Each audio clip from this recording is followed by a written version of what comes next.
Dalam tata kelola perusahaan ada beragam jurus. Misalnya dalam perusahaan yang masih muda atau baru berdiri yang dalam bahasa umumnya disebut startup. Maka inilah masa tersulit karena tingkat kegagalannya hampir 70%. Startup adalah lanjutan setelah perusahaan yang disebut inkubator. Saya ekstrim sekali menggunakan sebuah fakta yang banyak membuat sahabat yang akan memulai bisnis menjadi bete. Karena dalam arti lain dapat dibaca adalah dari 10 perusahaan yang dibangun, 7 akan tutup di usia startup. Namun itulah data fakta yang tertulis di banyak buku manajemen. Studi atas hal ini banyak membuktikan kebenaran data ini. Apalagi membangun perusahaan atau organisasi dalam kondisi yang masih inkubator. Seperti dalam video terdahulu, dalam inkubator tingkat kegagalannya lebih dari 80%. Lebih ekstrim lagi dari bisnis startup, di mana pertama kali dalam step awal bisnis yang berangkat adalah ide. Mulai dari ide hingga inkubator, kemungkinan 90% kegagalannya, alias ide tersebut tidak jalan, alias dari 100 ide hanya 5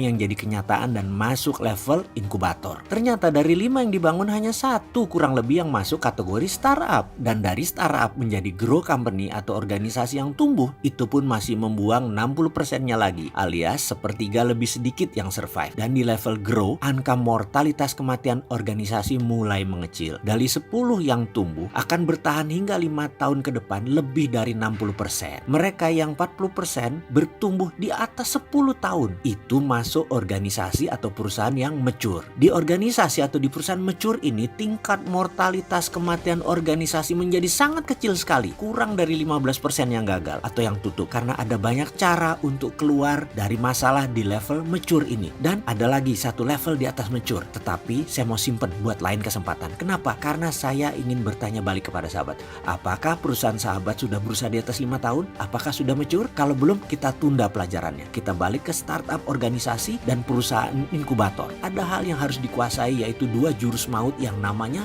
manajemen. Dalam arti sederhana, manajemen artinya getting things done through other people. Menyelesaikan masalah melalui atau dengan orang lain. Jadi kalau sahabat menyelesaikan masalahnya sendiri, itu bukan manajemen. Itu namanya kerja rodi. Dalam perusahaan startup, disinilah akar permasalahan pertama. Pembagian tugas, direct leadership, followership, komunikasi, dan banyak lagi yang harus diurai. Ada yang mengerjakan dan ada performan cek. Banyak yang kaget di level ini. Atasan bisa nggak direspek bawahan karena banyak sebab. Inilah yang menyebabkan 70% perusahaan startup gagal di sini, di manajemen. Lalu ada lagi yang nomor 2, di mana kesalahan manajemen terjadi yang membuat sulit keluar dari perusahaan startup menjadi perusahaan yang grow. Ini masalah manajemen juga yang berhubungan dengan SDM. Jadi dalam video ini kita bisa simpulkan beberapa hal sebelum kita lanjut. Level perkembangan perusahaan dan tingkat kegagalan di mana 2 hal tersebut membuat organisasi tidak move on adalah 1 masalah manajemen, 2 masalah SDM.